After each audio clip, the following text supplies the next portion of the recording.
ఆ శ్రీ మహావిష్ణువు యొక్క వక్షస్థలాన్ని తన యొక్క నివాస స్థానంగా వరించి తన మెడలో ఉన్నటువంటి వైజయంతిమాల ఆయన మెడలో అలంకారం చేసి ఆయనకి పత్ని అయింది. ఇందులో ఒక చమత్కారం ఉంటుంది. లక్ష్మీదేవికి శ్రీ మహావిష్ణువు ఇచ్చినటువంటి స్థానం వక్షస్థలం, ఆమె కూర్చున్న స్థానం పాదముల దగ్గర.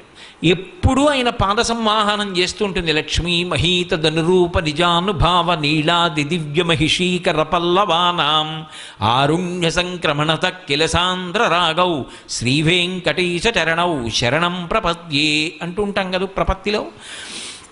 ఆ తల్లి ఎప్పుడూ పాద సంవాహనం చేస్తూ ఉంటుంది. కానీ శ్రీ మహావిష్ణువు ఆమెని తన గుండెల్లో పెట్టుకున్నాడు. ఎందుకని?